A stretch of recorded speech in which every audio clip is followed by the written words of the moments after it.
porque siempre esto queda en una página de YouTube que hemos creado, ¿no? Donde vamos alojando todas estas temáticas. Yo soy el encargado de eso, de subir las temáticas. La anterior del padre Mauricio, pues no la he subido porque Fray Anselmo no me la ha pasado, porque él grabó. Así que espero que en esta semana me lo envíe, ¿no? Para que tengamos referencia.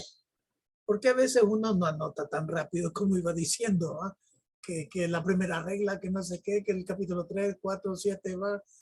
A veces uno no tiene esa experticia para escribir tan rápido. Hay que volver a ver el video para retomar las ideas. Bueno, comenzamos. Entonces, por favor, de manera solidaria, le pido a las hermanas Clarisas que nos hagan la oración, por favor.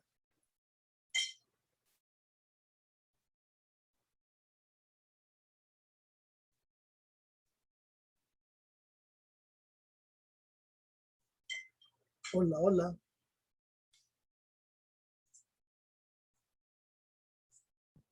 No le escucharon, David, otra vez. No. ¿Cómo no? Ya está.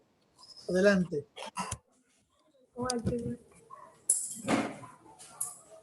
Ahorita, en un momento. Está bien. En el nombre del Padre, del Hijo y del Espíritu Santo. Amén. Amén. Oh alto y glorioso Dios, ilumina las tinieblas de mi corazón. Dame fe recta, esperanza cierta, caridad perfecta, sentido y conocimiento, Señor, para que cumpla tu santo y veraz mandamiento. Amén. Amén. El Señor nos bendiga a todos en el nombre del Padre, del Hijo y del Espíritu Santo. Amén. Amén. Gracias. Bueno, el tema de hoy, voy a compartir la pantalla, es referente a los libros sapienciales. Este es un tema algo complicado, ¿ya? Los libros sapienciales. Vamos a ver si resumimos esto más pequeño. Algo así, ¿ya? Ahora, yo le he colocado este título, ¿ya? Sobre la cuestión de la sabiduría, ¿ya? La sabiduría, un arte universal al servicio de la fe. Así le he colocado el tema, aunque vamos a hablar de los libros sapienciales. Pero hay que tomar en cuenta que la sabiduría no es exclusivo de la cultura hebrea o exclusivo de la cultura cristiana. La sabiduría está en todo el planeta. Donde hay seres humanos hay sabiduría, donde hay cultura hay sabiduría. Hay que tomar en cuenta que la cultura más antigua, aunque no nos guste, ¿va? Pues es la China, ¿no? Es la China. Han desarrollado mucho más antes que nosotros. Cuando la revolución industrial, donde se ponen las máquinas y todas estas cosas que cambiaron la historia humana, pues China ya tenía 200 años de haber creado esas máquinas. Lo que pasa es que no había compartido esos datos con la humanidad. Entonces, donde hay seres humanos, hay cultura, hay sabiduría. Por tanto, es un arte universal. Es decir, es para todo el planeta, todo el mundo tiene esa riqueza. Ahora nosotros los cristianos vamos a usar eso al servicio de la fe. Es que no tiene sentido conocer algo si no lo transmitís. Si no transmitís lo que conoces, entonces eso se queda ensimismado. Entonces, de nada sirve un erudito que sepa mucho, pero no ayuda a nadie. Ahí está el problema. De entrada voy a, no sé qué hice ya, que estaba jugando con esto y luego me quito. Aquí está.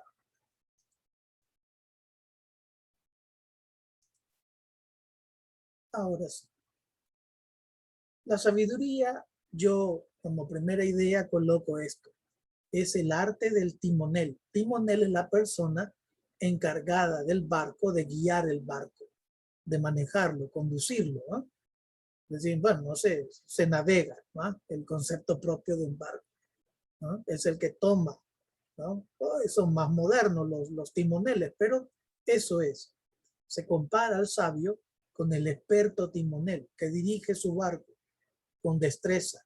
Porque no es simplemente porque no hay nada, yo me tiro donde no hay nada. No, es que el timonel sabe la coloración del agua. El timonel sabe dónde está, en qué lugar del planeta está. Aunque vos veas solo agua, el timonel ve todo, tiene control de todo. ¿Ah? En qué frecuencia está, en qué grado, latitud, etcétera, se encuentra. ¿Ya? Dirige con destreza para llegar a un buen puerto. El chiste es salir del punto A al punto B. No es quedarse en medio del agua. Eso no tiene sentido. Un barco zarpa porque va de un punto A a un punto B, de un puerto a otro puerto. Y llega con bien. Ese es el sentido.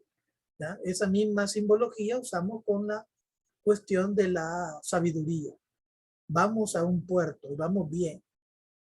¿Hacia dónde van los cristianos? Pues se supone que no van a salvarse individualmente, donde se aíslan todo el mundo y rezan mucho y se van a salvar porque rezan mucho. No funciona así. Funciona porque ayudan, construyen, recuperan, colaboran, etcétera. Somos solidarios. Por eso es que vamos a buen puerto. ¿A pesar de qué? A pesar de todos los problemas que el mal fabrica, construye. ¿Ya? Llámese en términos de mar, tempestades, huracanes, tifones, lo que sea. Y lo que más daña, ojo, lo que más daña a los seres humanos es la murmuración. ¿Ya? La lengua, que dice el Papa Francisco. ¿Ya? Famoso el Papa por eso.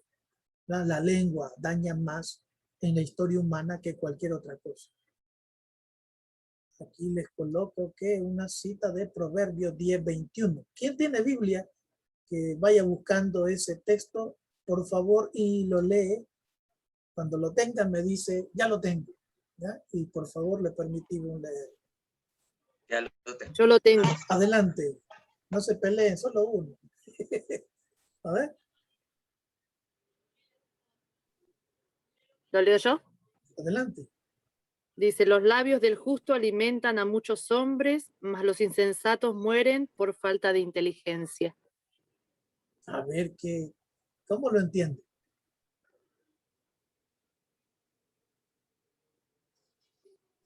¿Cómo entiende esa cita que acaba de leer? Léale de nuevo, por favor, que no tengo mi Biblia a la mano. Dice, los labios del justo alimentan a muchos hombres, mas los insensatos mueren por falta de inteligencia. La primera frase está clara, ¿va? Los labios del justo, ¿qué? Alimentan, dan sentido, dan ayuda. Pero la segunda parte, A veces decimos cosas, yo pienso que a veces decimos cosas que no las debemos de decir, que ni las sabemos ni las conocemos. puede ser una forma, sí, claro. La segunda parte otra vez, por favor. Van los insensatos. Mueren por la falta de inteligencia. Ahí está. ¿Cuál es el problema mayor en la humanidad? Cuando hablamos de inteligencia, no estamos hablando de cursos, no estamos hablando de títulos universitarios. Inteligencia tenemos todos. Inclusive los animalitos tienen inteligencia. ¿Ya? Lo que a veces no tenemos es claridad cómo usar esto y dónde usarlo. No tenemos método. ¿Ya? Hablamos porque tenemos que hablar. Cuando no tenemos que hablar, pues simplemente hablamos. ¿Ya? Por llevar la contraria, por hacer ameno el momento o porque me cae mal alguien. O sea, hablamos porque hablamos y se nos sale la lengua fácilmente. ¿Ya? Es el mayor daño que hacemos con esta cuestión de lo insensato de no saber usar correctamente tu capacidad, porque tu capacidad intelectual es grandiosa, pero no saber usarla cuando hay que usarla, cuando hay que callar, cuando hay que simplemente no decir absolutamente más que solo mirar. ¿Ya? No hay que hablar, hay que ver. ¿Ya? Entre tantas cosas que puede sacar uno de un texto pequeño como eso. Segundo aspecto, la sabiduría y los reyes. Uno cree que al leer los textos bíblicos, que por ejemplo al caso de Salomón, gran famoso, el rey Salomón, tenía toda la inteligencia porque Dios le pidió, ¿qué quieres? Te ofrezco esto, esto o esto. ¿Qué quieres? Dame sabiduría, le pidió Salomón. Perfecto. Como has elegido bien, te voy a dar riqueza. Y te voy a dar mujeres y te voy a dar un montón de cosas. ¿No? Cuidado. Acuérdense que los textos hay que leerlos con análisis. No simplemente uno se los traga tal como dice el texto. Hay que tener cuidado en eso. Porque el que escribe no está escribiendo para que lo leas literal. El que escribe de una forma que tenés que encontrar cuál es su simbología. ¿Cuál es la razón? O la realidad. La realidad es que normalmente los reyes eran unos estúpidos, digo, unos taraditos. Los reyes eran los más ignorantes. ¿Ya? Entonces, ¿qué necesitan los reyes? De una persona que los oriente. Por eso aparecen los allegados al rey, el séquito. ¿Ya? No estoy diciendo que Salomón era un dundito, no estoy diciendo eso. Simplemente estoy diciendo de que normalmente en los reyes, y no es exclusivo solo para Israel, sino todos los reyes, emperadores, presidentes, hijo. La mayor parte de esta gente está colocado porque es amigo de alguien con poder. No llega alguien inteligente. Y si llega alguien inteligente, pues le compran la inteligencia para que haga lo que el otro quiere. Es decir, no hay dentro del poder a veces inteligencia. O de una forma más bíblica, no hay sabiduría. Entonces, el rey, ¿qué va a hacer? Pagar porque ambiciona sabiduría. Y aquí está la inauguración de uno de los grandes temas en la Biblia. ¿Qué es la sabiduría? Pues en primera instancia, la sabiduría no está relacionada con el poder.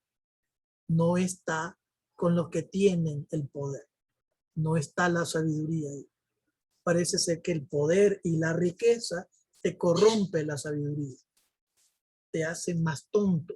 No en el sentido intelectual de la palabra, sino más tonto en la manera de elegir las cosas.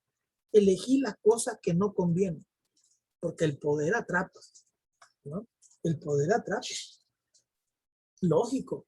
Decir, uno anda en la vida, pues, ¿ya? Excepto la hermana Clarisa, ¿va? Pues, de vez en cuando sale, pues. Pero uno anda en la vida. Y claro, si uno anda en el bolsillo $10, ¿qué va a hacer con $10, hijo? Solo el bus y la comida. Y regresarte a tu casa, ¿ya? Pero ¿qué tal si anduviera $1,000? Con $1,000 puedo hacer miles de cosas. Y lo que mejor queda claro es que no llego a la casa. ¿Ya? Llego más tarde. Porque tengo que gastar. Tengo que comprar cosas. Tengo que ir a ambicionar cosas. A tener cosas. Entonces, el primer elemento es que en la realeza no encontrás sabiduría. Y por eso la realeza, los reyes, pagan para tener sabiduría. Buscan a gente sabia para que esté junto a ellos. De ahí viene todo esto que llamamos los asesores presidenciales, fantástico. ¿Ya? Otra cosa es que no le hagan caso a los asesores, pero para eso están. Y bien pagados. Bien pagados. En El Salvador hay un caso, un asesor de Funes. Esto salió en la página de la presidencia, ¿no? Se le estaba pagando a un asesor $14,000 mensuales. Y este asesor, ¿qué hacía? Simplemente es el que le construía los mensajes a la nación que daba el presidente. $14,000 solo por hacer eso. ¿Te puedes imaginar? ¿Ya? Pues ahí está. Qué tronco de inteligencia es lo que tiene nuestro presidente, ¿no? Tiene que pagar tanto para escribir un papelito, para hacer un discurso al pueblo salvadoreño. Bueno, vamos. Siguiente aspecto. Hay distintas sabidurías. Ojo con esto. Por un lado está la sabiduría popular, donde normalmente decimos el temor a Dios. ¿Ya? Ahora, el temor a Dios tiene dos aspectos.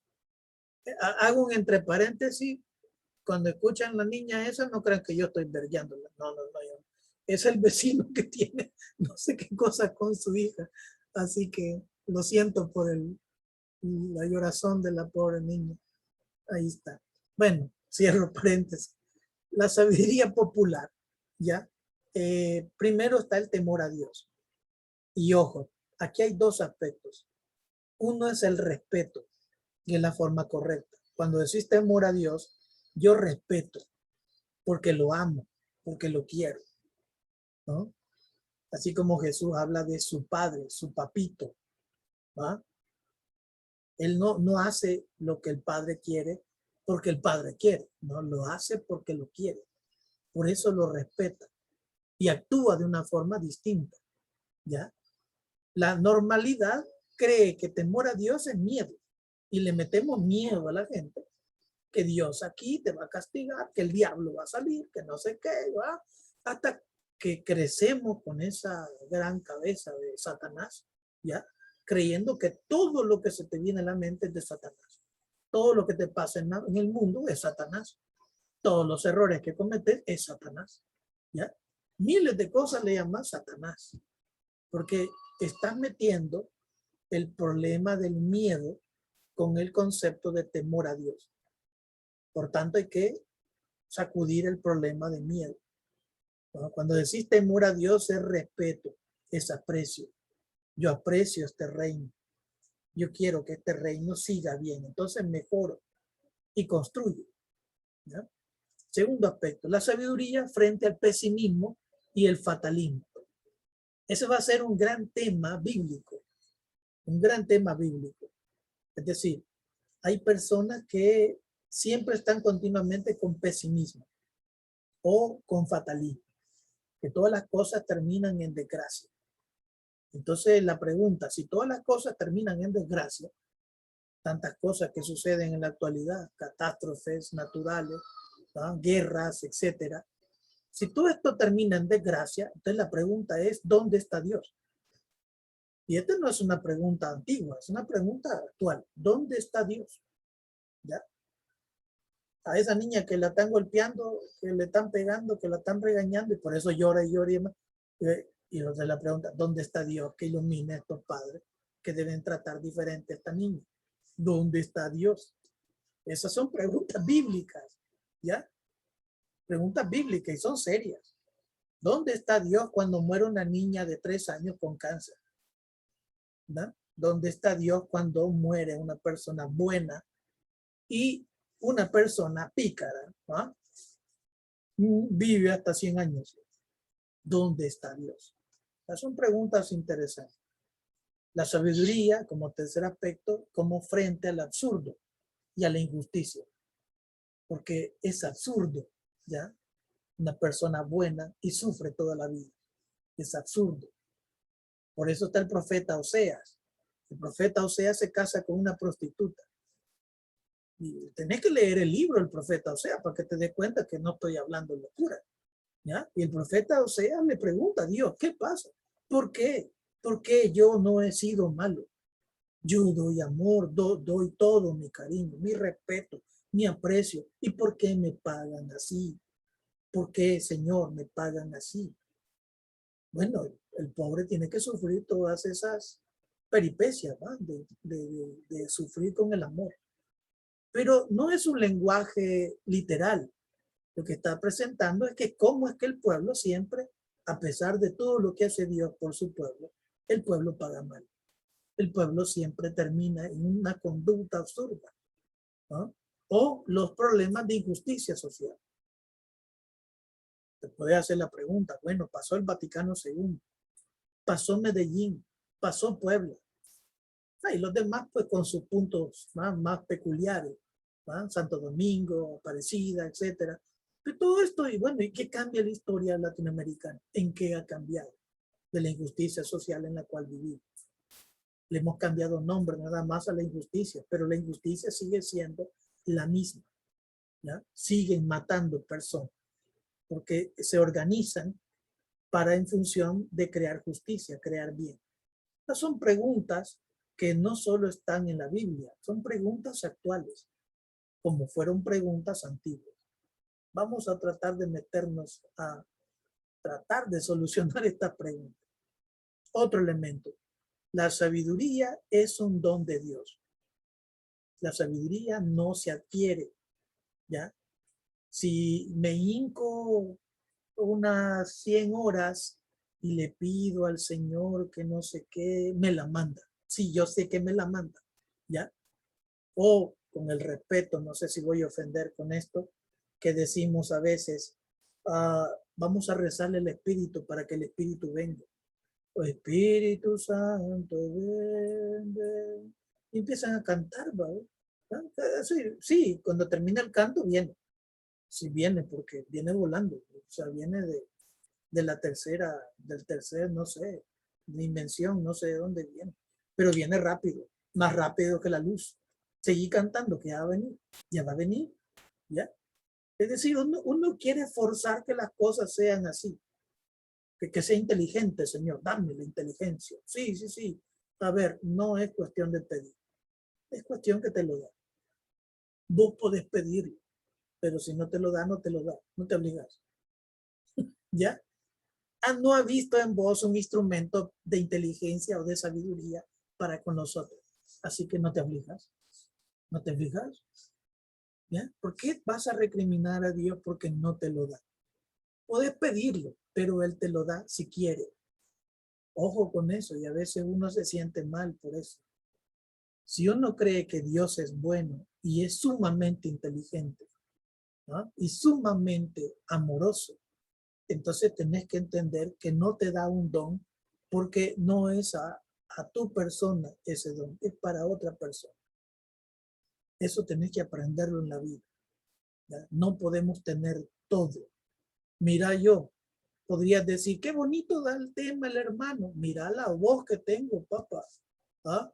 Que a veces me llaman por teléfono, ¿ah? Y la gente dice, sí señora, fíjese que le ofrecemos, o sea, me confunden la voz como que fuera una señora. Es decir, que a ver, disculpen, no soy la señora, soy David Romero, ya pongo voz un poco más grave para que crean que no soy una señora el que está hablando. No tenemos todo. Dios nos da, pero nos quita algo. No nos da completo. ¿Por qué razón? Para que no se enorgullezca la persona. Si te da todo, es peligroso. Es peligroso. Se te trastoca el cerebro. Se te complica la vida. Y no te volvés humilde, sencillo. Poco para ir analizando esto en la vida. Intentaban explicar de algún modo, perdón, no he leído esto, después del destierro, se desarrolló entre los sabios de Israel una reflexión original. ¿Cuál es la reflexión original? La pregunta, ¿por qué el pueblo elegido de Dios ha fracasado? ¿Por qué el pueblo elegido de Dios es conquistado por un emperador pagano, Nabucodonosor, ¿no? Y los manda al destierro? ¿Por qué? Explica eso. ¿Acaso no valió todas las hazañas de Abraham, Isaac, Moisés, Jacob? ¿No valió todo eso para que ahora estemos en la vil desgracia en el destierro? Ahí está la pregunta. A raíz de esa respuesta que van a dar estos sabios es toda la construcción de los libros de sabiduría. Eso es interesante, toda esta construcción. ¿Oportuna qué? Oportuna para que, cuidado, que no se repita la catástrofe. Pero se repite porque viene el Imperio Romano en el año 70 después de Cristo y destruye Jerusalén. Y acaba con la cultura. Así como lo escuchas. Por lo menos la cultura arquitectónica la acaba. ¿Ya? Se vuelve a repetir la historia. Algo está pasando. Entonces los sabios aparecen para decirte qué es lo que está pasando. Otro aspecto. ¿Qué es la sabiduría bíblica? ¿Qué es lo que vamos a entender cuando decimos este es un sabio según la Biblia? Pues para eso hay que entender tres significados. Tres significados que vienen del idioma hebreo, ¿no? La primera palabra es Jokma, ¿no?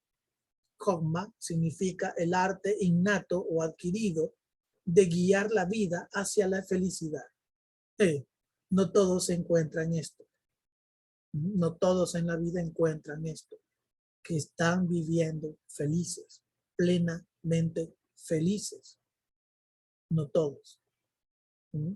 La humanidad no está feliz. Y eso ya hay estudios, ¿no? Serios, científicos.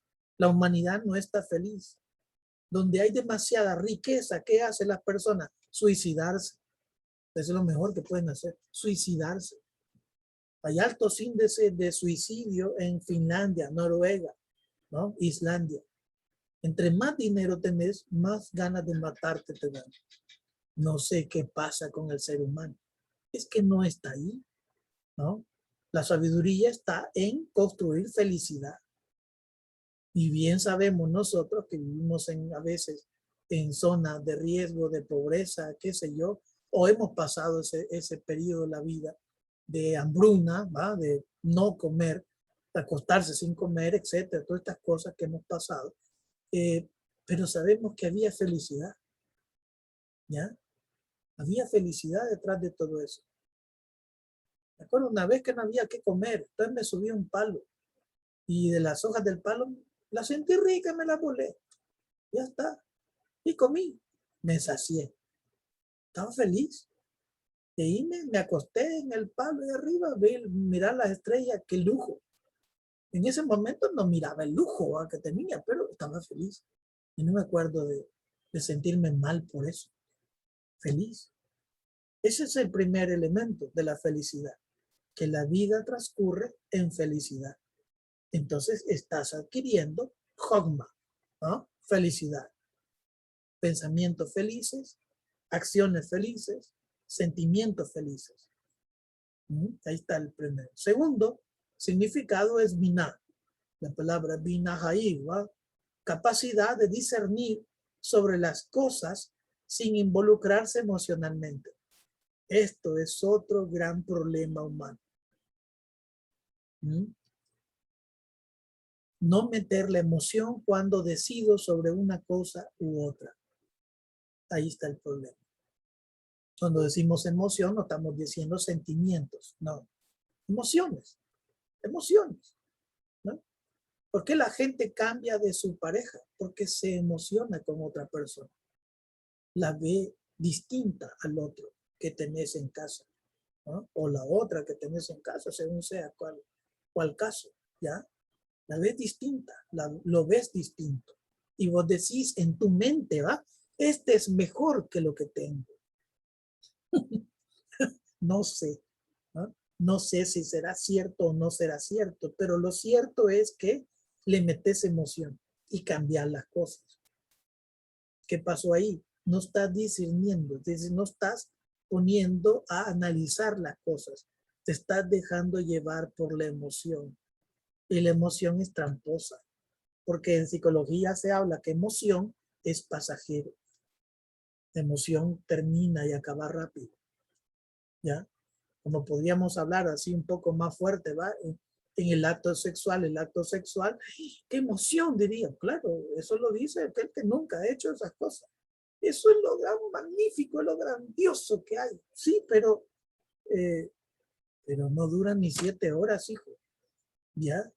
Sí, no dura gran cosa. No estamos diciendo que no sea algo bueno, ¿cómo no? Es algo bueno. Si no nos hubiera hecho así el ser un Dios, ¿ya? No, es algo bueno, pero no está ahí toda la plenitud de la vida, no está ahí toda la plenitud del amor, ni se construye solamente a través de eso la capacidad de amar.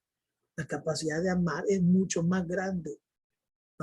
El acto sexual es como un 5%, ponele ahí, pues, de todo lo que tiene que convivir un ser humano. De saber discernir cuando tenés emociones, cuidado. O cuando dice, estás enamorado, cuidado. Tenés que aprender a discernir. El pueblo sencillo, claro, los religiosos, ¿qué hacen? Pues se van a una casa de retiro porque tienen la capacidad para hacerlo. Pero ¿qué hace el pueblo sencillo? No tiene ni tiempo para reflexionar y discernir estas cosas. ¿Ya? Ese es el biná. La sabiduría, entonces, te hace ¿qué? Buscar ser feliz. pero también sabiduría te hace no ponerle tanta emoción cuando vas a decidir sobre las cosas. Y se termina con el da'at, ¿no? El da'at es el conocimiento de los hechos. Aquel que es capaz de escudriñar lo que está aconteciendo, lo que está pasando, ¿no? Eso le pertenece a Dios. ¿Quién conoce todo? Dios. Nadie más conoce todo que Él. Hasta cosas ridículas. ¿Cuántas partículas, cuántos átomos hay en un desierto de qué? Por decir algo, de vidrio. Sí, prepárate porque puede ser que Dios te dé un número que puede tardar 14,000 años en terminar el número, pero te lo puede decir porque Él sabe todo. Es complicado, ¿va a entender eso? Sí, por eso es Dios, lo sabe todo. Entonces, ¿qué hace un ser humano? ¿Puede saberlo todo? No, no puede saberlo todo. Pero sí podemos saber algo de lo que está pasando ahora. Podemos conocer lo que está sucediendo hoy. Eso es la persona justa. ¿Mm? La persona que supera los problemas personales, sus pecados personales, y está abierto para conocer lo otro. Eso te hace justo. No te hace justo porque sos bueno, cuidado. La justicia en la Biblia no es eso. La justicia en la Biblia está acompañado con sabiduría. Es la que acompaña el conocimiento de las cosas. Eso es el justo. El hombre que sabe discernir y hacer lo que tiene que hacer en el momento que se tienen que hacer las cosas. Por lo general, la cultura hebrea coloca a los ancianos como las personas que por su experiencia y conocimiento pueden decirte con propiedad qué hacer en este momento y qué no hacer en este momento. Entonces, sabiduría, si bien podemos ir comprendiendo, no es tan fácil tenerlo todo. La sabiduría bíblica es la capacidad de vivir feliz, discernir sin emociones y conocer los hechos para tener claridad de qué hay que hacer. Porque al final la sabiduría es un instrumento ¿para qué? Para poder hacer la voluntad de Dios. La sabiduría por sí misma no tiene sentido. Tiene sentido porque construye, ¿no?, la búsqueda de la voluntad de Dios en cada persona, en cada acontecimiento o en la comunidad. Y eso es variado. Como es variada la realidad, es variada la voluntad de Dios. La voluntad de Dios no es eterna. Dios te quiere solo para esto por 30 años, ¿no? Puede ser que te quiere para esto ahorita, ya. No lo hiciste, pasaste, otro lo va a hacer. Ya no necesita de vos. Así de fácil. Un poco para poner en contexto, la sabiduría usa el recurso literario del proverbio. ¿Ya? Decimos proverbios, son expresiones, ¿va?, literales cortas que te ayudan a enseñarte algo. En este caso aquí tenemos la primera de Samuel. La maldad sale de los malos. Pues sí, pues, que es evidente, pues lógico, que acaso la maldad sale de los buenos. Pues sí, a veces sí. A veces creemos que esta persona es buena, ¿ah?, y la tildamos de buena y creemos que todo lo que dice es bueno. No, la maldad sale de los malos. Tenés que discernir quién es malo. Y el malo aparece como bien. Hay un teólogo alemán que se llama Dietrich Bonhoeffer y él dice que la maldad es abismal, especialmente en aquellos que hablan como que fuese luz. ¿Ah? Allí está la peor maldad. A las personas que hablan fantástico, como que fuesen luz para todos los seres humanos. El mal se esconde. Es el primer problema de la sabiduría. El mal se sabe esconder. Aparece en lo mejor de lo mejor, lo que aparenta ser lo mejor. Los padres comieron a grases y los hijos tuvieron dentera. A ver, ¿quién me ayuda a entender esto? A grases va, es agravio. ¿Y dentera qué es esto? Los padres comieron a grases y los hijos tuvieron dentera. Ezequiel 18:2. A ver, ¿quién analiza esto?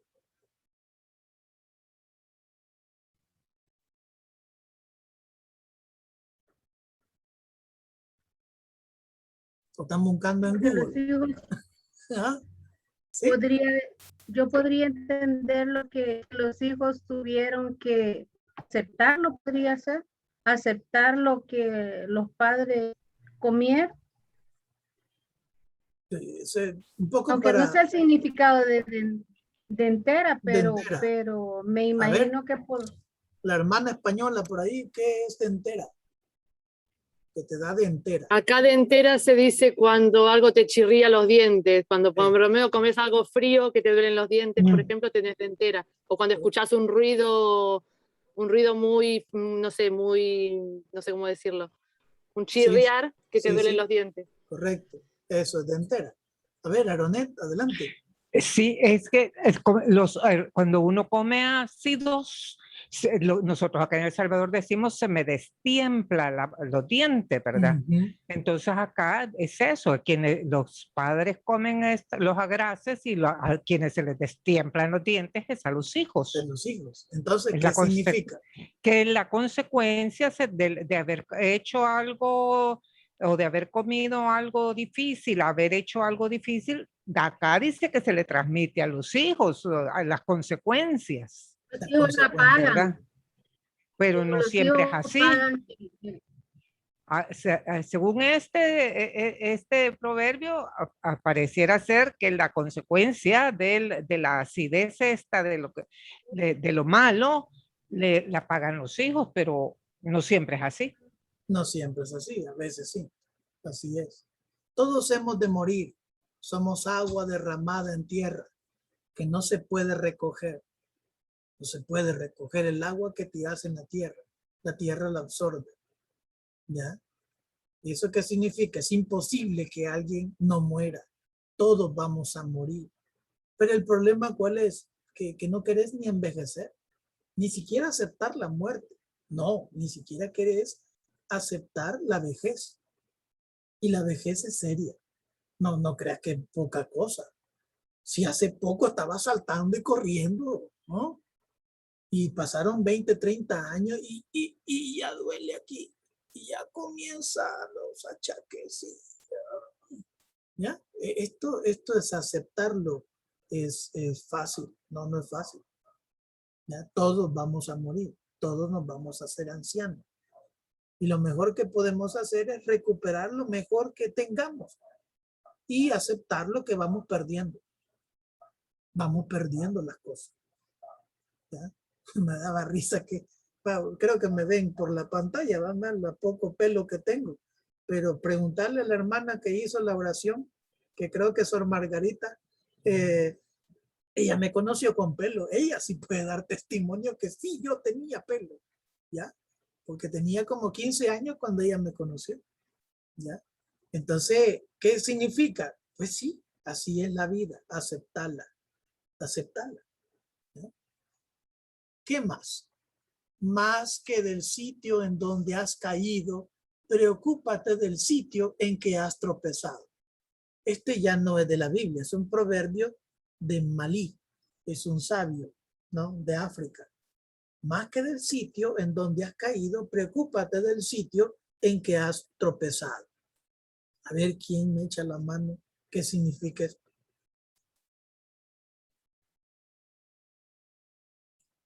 Yo entiendo que, digamos, el sitio donde se ha caído es como la consecuencia, pero el tropezado como la causa, así como para estar atenta, para no tropezar y caer. Algo así entiendo. Pero el sitio, porque a mí puede que confunda, ¿verdad? Esto del sitio donde has caído. Preocúpate del sitio en que has tropezado. Pero habla del sitio 2 veces, porque habla así. Ahí donde confunde, ¿verdad? Es parte del proverbio, ese es el chiste del proverbio, que te hace pensar. Una forma de decirlo más sencillo. ¿Ah? Yo pensaría es que, por ejemplo, nosotros como personas que seguimos la palabra, puede haber un momento en que alguien nos haga tropezar y caer, y como nos gustó, nos quedamos. Y nos regresamos al camino y solo solo vemos que me siento bien ahí en ese lugar, pero al final de la vida, esa caída me va a hacer problema. Sí, claro. Bueno, puede ser, ¿no? A ver, ¿quién levantó la mano primero? Adelante, Daisy. Sí, buenas tardes. Creo que al pensar sobre este pensamiento o este proverbio, es importante descubrir la raíz de mi caída. Ir como, si sé el sitio en el que he caído, conozco las consecuencias, las tengo presentes, las mía, pero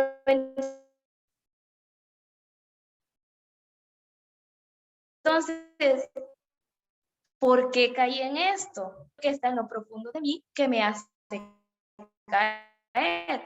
Si lo traemos más a la realidad, ¿por qué tantos jóvenes o por qué tantas personas han caído en los vicios?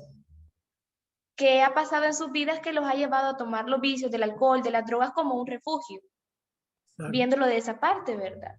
O, por ejemplo, ¿por qué en ese tiempo la política se ha llevado de tanta avaricia? Se podría decir, va a tener más poder, entonces quiero más de lo que tengo.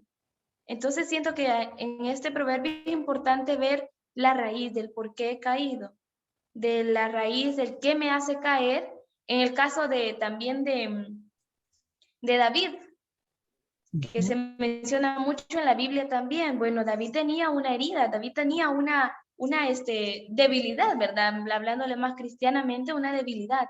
Entonces, el tener conciencia de mi debilidad o de mis zonas más sensibles, el ir siendo más consciente de eso y el conocerla, me va a llevar a donde he caído y a evitar tropezarme con ese mismo error. Pero es importante conocernos. Correcto, muchas gracias. Claro que sí, por ahí va la razón. No sé quién más quería hablar. Adelante. Así bien. Así bien, sí. Hermano, yo considero de que tropezamos cuando caemos a la droga, cuando caemos en algún momento de, como decía la persona que me antecedió, en una drogadicción, en lo que caemos en el robo. Ahí en ese momento estamos tropezando y caemos cuando ya estamos tocando ese fondo. Pero también nos dice en este proverbio que es el que nos incita a seguirnos levantando realmente en estas acciones, ¿verdad? O sea, no volver a cometer ese error, porque si no volvemos a tropezar. Y el tropezón básico ahí sería caer nuevamente en una adicción o en un delito que podamos cometer. Correcto. Básicamente. Gracias. A ver. Pase bien. Pase bien, adelante. ¿Alguien más quería hablar? ¿O estamos ya? O podríamos también interpretarlo de una manera sencilla, es decir, te caes, ¿verdad? Perfecto. Entonces, ¿qué hacemos normalmente? O nos recriminamos a nosotros mismos, ¿ah? O le echamos la culpa al suelo, que estaba mal, que había agua, que no sé qué, que no sé cuánto, que había arena, que había piedra, lo que sea. Le echamos culpa al suelo porque caímos. Pero dice, preocúpate del sitio en que has tropezado. Es decir, ¿por qué caíste? Porque estabas descuidado. El sitio siempre está ahí. El hoyo siempre va a estar ahí. Los problemas van a estar ahí. Siempre está ahí. ¿Ah? Lo que no está ahí sos vos. Descuidado. Despreocupado. Preocúpate del sitio en que has tropezado. Preocúpate de qué estás haciendo. No es que no vas a volver a tropezar, no te vas a volver a robar los $10, ¿verdad? Que están sobrando por ahí. No vas a dejar de hacer eso. Puede que así al final eso es poca cosa, ¿no? Pero porque estás descuidado haciendo eso. Descuidado en el sentido de la actitud, de estar pendiente de lo que está pasando en tu interior. Ahí está el problema, ¿ya? No estoy diciendo que no sea cierto. ¿Cuántas cosas se pueden actualizar, como han dicho, de este gran proverbio? Seguimos. La amistad dura un solo día. El parentesco dura siempre. ¿Mm? Como normalmente a veces pasa. Uno cree más en la amistad y no en la familia. Y se enoja con la familia. Y manda, ya sabes a dónde, a la familia. Porque es más valioso la amistad. Es más valioso, ¿no? Una cosa con otra. Pues cuidado. La familia es lo más cercano que tenés. Y la familia es la única persona que te va a echar la mano, no importa qué hagas. Eso es una verdadera familia, ¿no? Claro, la vida religiosa encuentra en la comunidad la familia, que a veces no la tuvo en la realidad, en sus años de infancia. Termina siendo que tu comunidad te acepta más y te quiere más que tu propia familia, padre y madre. Triste, ¿verdad? No tendría que ser así. La mujer que no ahorra en casa añade la enfermedad a las penas. Este es un poco machista, ¿verdad? Pero es un poco para entender, ¿no? Que cuando no se ahorra el dinero, ahora no puedes achacarle eso a la mujer, sino a la pareja, ¿verdad? Cuando no ahorras, entonces vienen las penas. Siempre vienen las penas. Y los que tienen hijos saben qué estoy hablando. Siempre sale una enfermedad y siempre sale que tenés que salir a la carrera al hospital. Siempre. Y especialmente cuando es el primero. El primero te angustia más, ¿no? Y te saca más carreras. Y a veces te saca carreras cuando no tenés ni un 5 en la bolsa. Así pasa en la vida, ¿no? Bueno, seguimos un poco para entrar en calorcito, ¿va? De qué es esto de sabiduría. ¿Cuándo inició la sabiduría? La sabiduría surgió del pueblo. No se sabe cuándo, en términos temporales. Es enriquecida por la cultura o el ambiente natural. ¿Por qué creen que las imágenes que estoy colocando de fondo es desierto? Porque ese es donde la sabiduría en la cultura hebrea, ¿no? Se desarrolló en el desierto. Porque ese va al desierto en el sentido de irse a un retiro, porque es ahí donde está solo. Y estando solo aparece las dos cosas, la tentación y aparece también la mejor idea. Depende cómo está tu corazón, cómo está tu sentimiento. Ahí aparece lo mejor de lo mejor, de un bando o de otro bando, ¿no? ¿Dónde está el ambiente natural y las experiencias de la vida? Todos estos acontecimientos, el lugar, ¿no? El ambiente, son los que van a dar sentido a la construcción de la sabiduría popular. De manera profesional, claro, surgen tiempos del rey Salomón, donde hay plata, ¿verdad? Más o menos, el rey Salomón vive entre el 965 al 928 antes de Cristo. 40 y tantos años vivió el hombre. No creas que vivió así como dice que Matusalén vivió 900. Esa es simbología. Nadie vive más de 120 años. Está científicamente comprobado. 120 años. Si alguien se pasa 120 años, hay que copiar el secreto porque ahí es algo extraordinario. ¿Ya? Es una variante única, genética. ¿Ah? Sentirte agradecido por llegar a 80. Suficiente. ¿Ya? Bueno, Salomón vive 40 y tanto. O menos, ¿va? Ponele, ¿cuánto? 965 menos 928. A ver, ¿quién tiene calculadora? 965 menos 928. 965 menos 928. Este pobre vivió 37 años. ¿Ya? Así que nada, muy poco. En términos bíblicos, ¿por qué decir que Salomón era sabio? Porque el escritor lo puso así. Posiblemente él no tiene toda la experiencia para tener claridad de la sabiduría.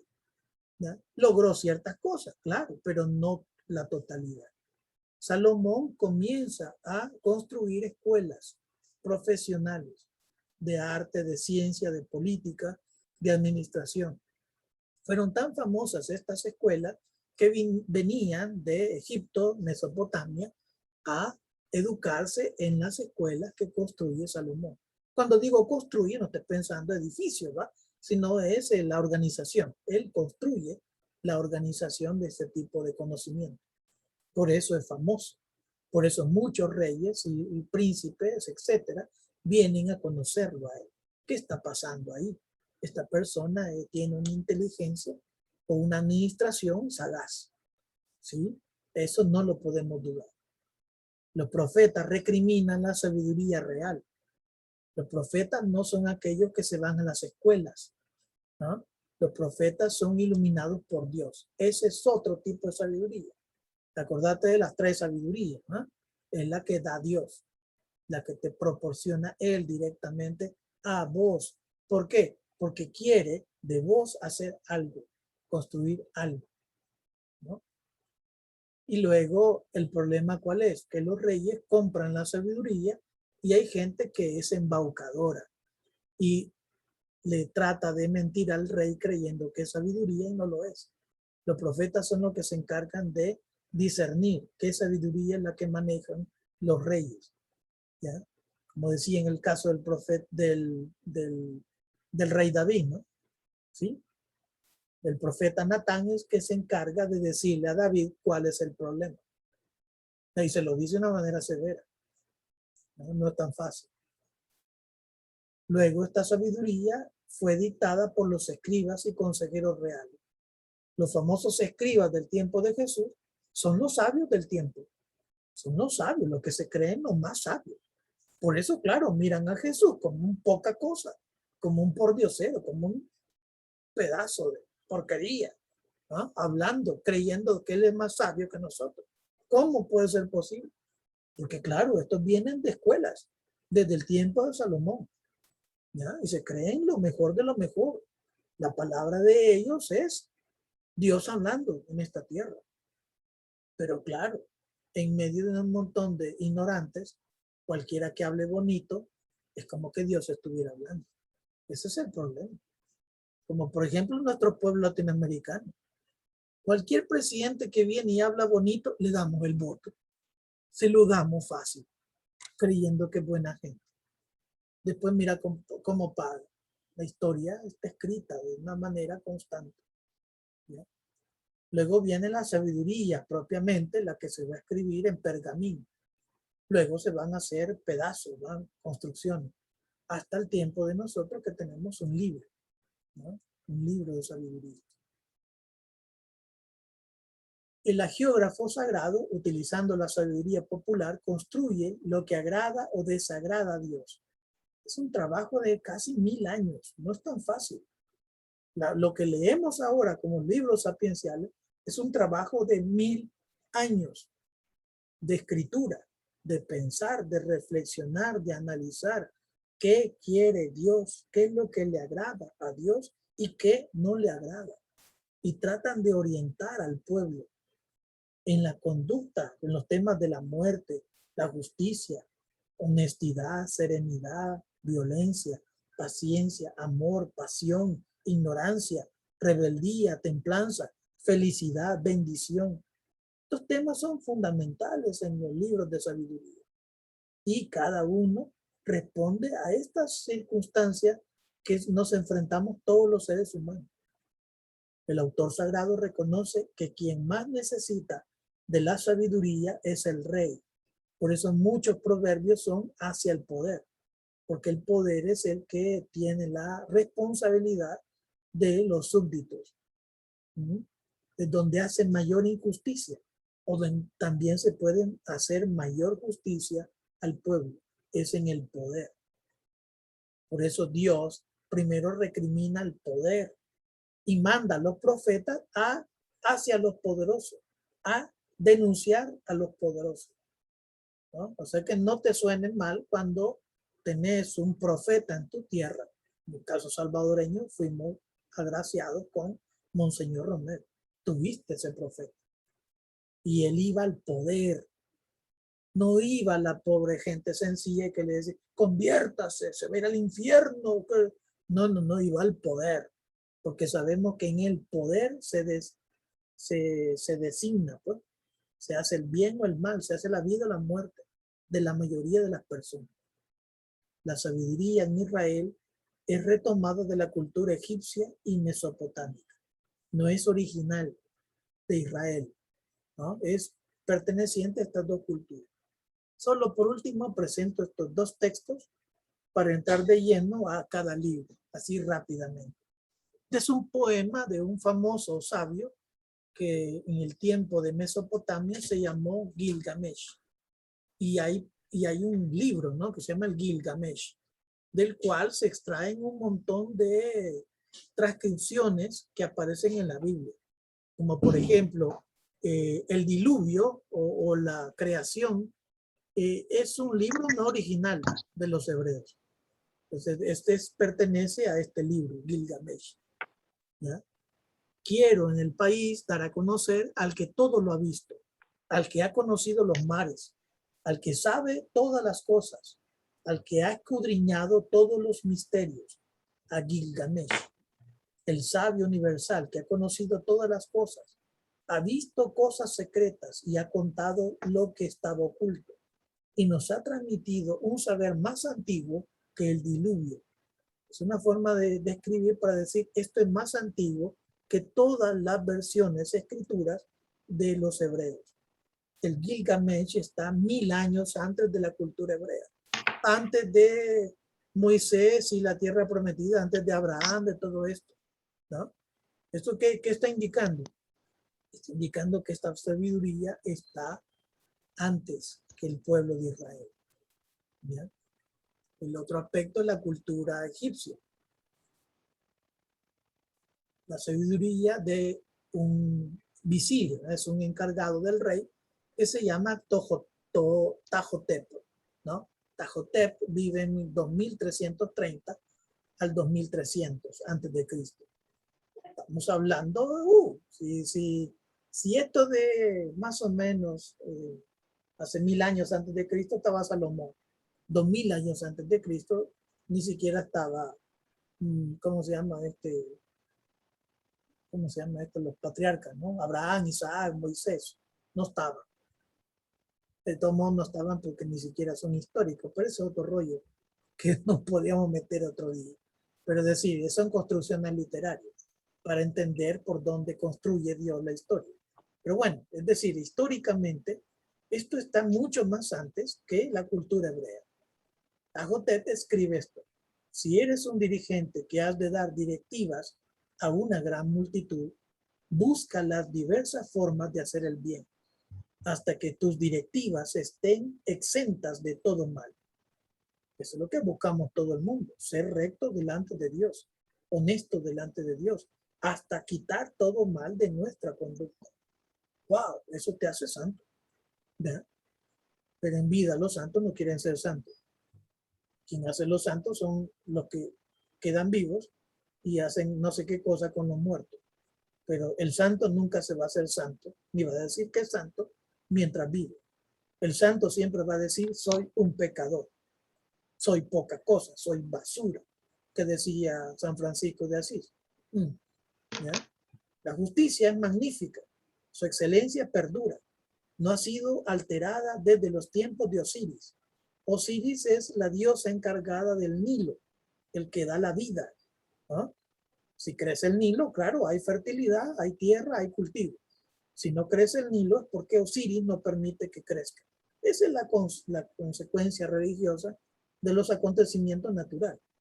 Y se castiga al que no cumple las leyes. Lo que ignora a un hombre rapaz es que la ruindad puede ciertamente conquistar riqueza, ¿ya? Pero jamás su suerte llega hasta el puerto. Él dice, ciertamente lo adquiero yo mismo. Y no dice, lo adquiero durante el ejercicio de mis funciones. Pero cuando llega al final, la justicia es lo que perdura. Una forma fácil de decir, el ladrón cree que las cosas se pueden siempre robar de otro, pero jamás quiere sacrificarse ni trabajar para obtener las cosas. Siempre, tarde o temprano, termina o muerto o termina en la cárcel. Así es la cuestión, ¿no? Entonces hay tres elementos: el dirigente, el justo y el que cree echar la suerte por medios que no son los correctos. ¿Qué quiero decir con estos dos textos? Que esto no es de Israel. Estas construcciones no son de Israel. ¿Qué van a hacer los sabios? Retomar los escritos que están en las culturas vecinas y construir con la sabiduría popular esto que tenemos hoy. Vamos de lleno, así un poco rápido, a ver los libros. ¿Ya?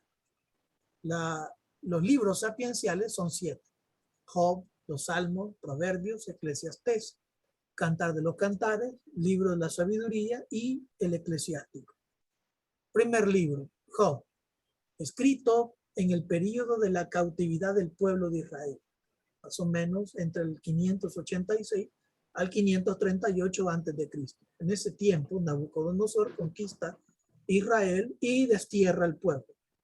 Destierra porque acuérdense, un poco si vemos Samuel y toda esa parte, luego el segundo de Samuel y todo ese escrito de Isaías, el primer Isaías, los primeros capítulos de Isaías, encontrarse esa literatura que te ayuda a entender. ¿Por qué? Porque no quisieron que el rey colocara dioses en el templo.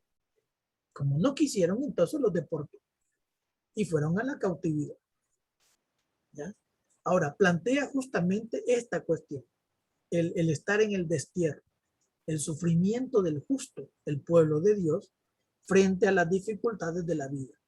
Es un libro de sabiduría porque en las mismas discusiones que tiene Job con sus amigos, muchas veces interviene la sabiduría, como que fuese un representante, una personificación, una persona, ¿no?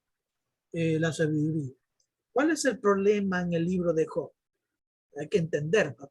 Hay que entender y desmitificar un montón de situaciones. Primero, el de entrada. ¿Cuál?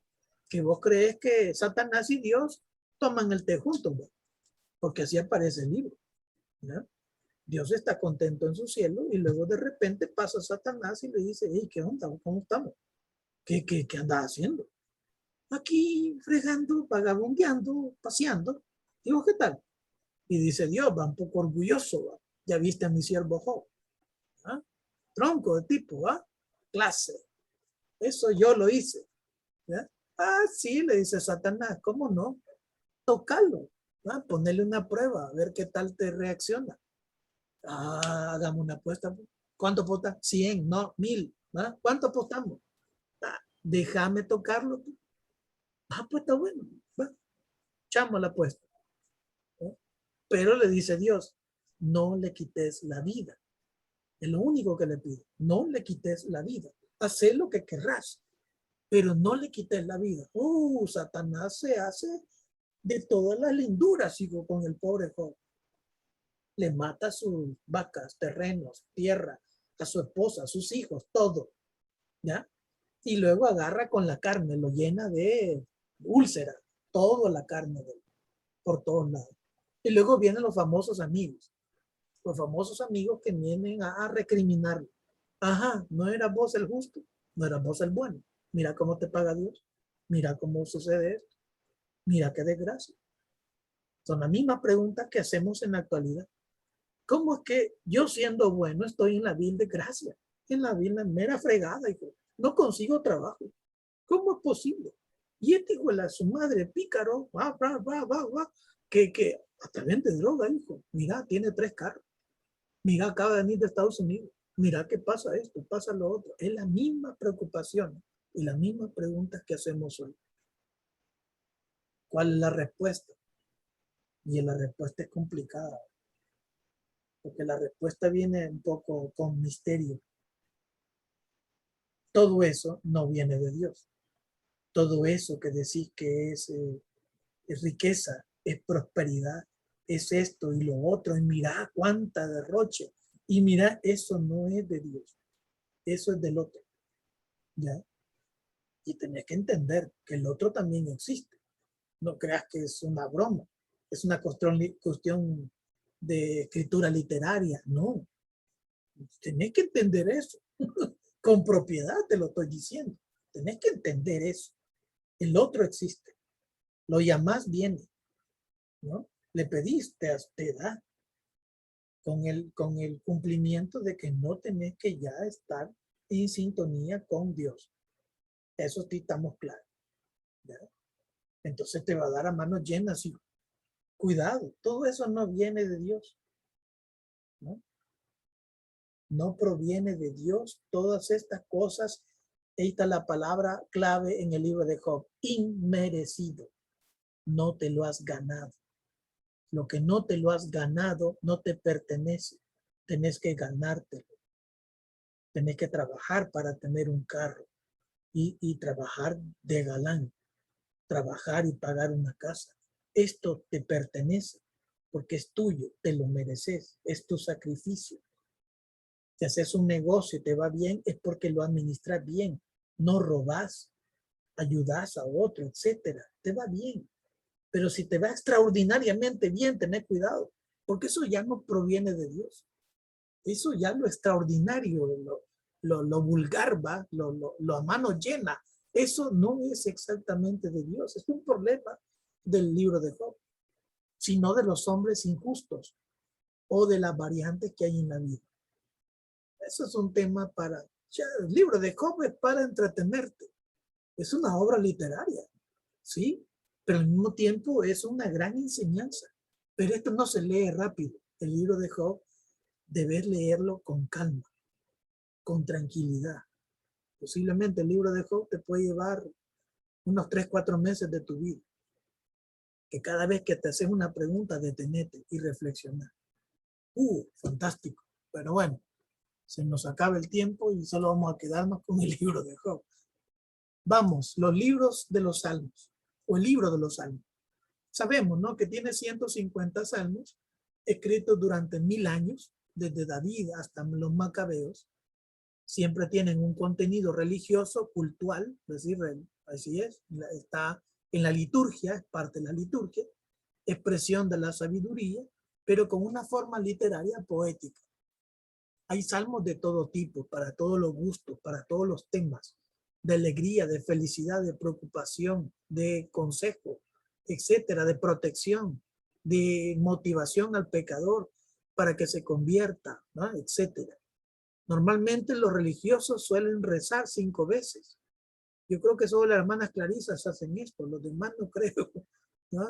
No creo que recen 5 veces al día los salmos en la liturgia de las horas. Pero si entendés, una cosa es que lo hagas porque hay que hacerlo, pero si entendés la riqueza de lo que estás pronunciando, entonces sí estás aprendiendo sabiduría, porque es parte de la sabiduría, la lectura de los salmos y la reflexión de los salmos, que sería lo más importante. Leerlos por leerlos no tiene sentido, porque a veces la lectura no cobra reflexión, sino que leerlo y quedarse quieto, reflexionar. Son textos que iluminan muchas circunstancias de la vida de una persona o la vida de un pueblo, ¿ya? Así que por eso hay salmos más famosos unos que otros. Vamos, el libro de los Proverbios está atribuido a veces falsamente, porque ya está comprobado que no es Salomón el que escribe ese libro. Es un libro sobre todo lleno de aforismos, ¿ya?, de construcciones alegóricas, refranes, donde también aparece la sabiduría divina personificada. El libro es escrito en Alejandría en tiempos de Alejandro Magno. Otros dicen que no, que esto fue escrito en los años 80 o 50 antes de Cristo. Lo que sí estamos claros es de tradición griega. El libro fue escrito en griego, no fue escrito en hebreo o en arameo, ¿no? El libro está escrito en griego. El libro de los proverbios, la sabiduría, verbo de Dios, siempre aparecen esos conceptos, se presenta de una forma personificada. Por eso es que ya después los cristianos retoman los proverbios como que fuese el anuncio de Jesús, porque aparecen estos conceptos: sabiduría personificada, verbo de Dios. De ahí retoma, creo yo, el contenido para construir el cuarto evangelio, el de Juan. El secreto está en una vida sencilla, humilde y crítica. Ahí está la razón. Lo que te hace encontrar la sabiduría no es la altivez, ¿no?, la arrogancia y creer que lo sabes todo. Lo que te hace encontrar sabiduría es la sencillez, la humildad. Yo me quito el sombrero 1000 veces delante de San Martín de Porres. Es que no es fácil ser cholero de todos. No es fácil, ¿cómo lo escuchas? No es fácil ser cholero, servidor, poca cosa, limpia todo de los hermanos. No es fácil ser eso. Pero él lo hace con amor y no pensando de que estos desgraciados no lo hacen. A mí me toca todo siempre. No lo hace por esa razón, lo hace por amor. Lo hace con sencillez, con humildad. ¿Y por qué él se cree poca cosa? Un pobre mulato, ¿ya? Pues ese pobre mulato, poca cosa, mira lo que logró. Mira lo que logró, así como este que acaba de morir hace poco, el padre Pío de Pietrelcina. Cuando comienza los primeros pasos en la orden, le pregunta a su confesor, ¿y usted no platica con Jesús? El confesor le dice, ¿y cómo es eso? A ver, explícame. O sea que tú platicas con Jesús. Sí, yo platico con él desde que tenía 5 años. ¿Y usted por qué no? ¿Ya? Eso le pasaba a Martín de Porres también. ¿Cómo es que no platicar con Jesús? De tú a tú, como estamos platicando aquí nomás. Sí, pero ese es solo para la gente humilde. Solo ese tipo de gente logra ese tipo de sintonía. Y no es fácil ser humilde. No es fácil ser poca cosa. ¿Ya? No es fácil. Pongo un problema de los secretos de la sabiduría. Ahí está. Pero querés ser sabio, entonces humíllate. Y esto es duro, porque nos han enseñado que eso no es correcto.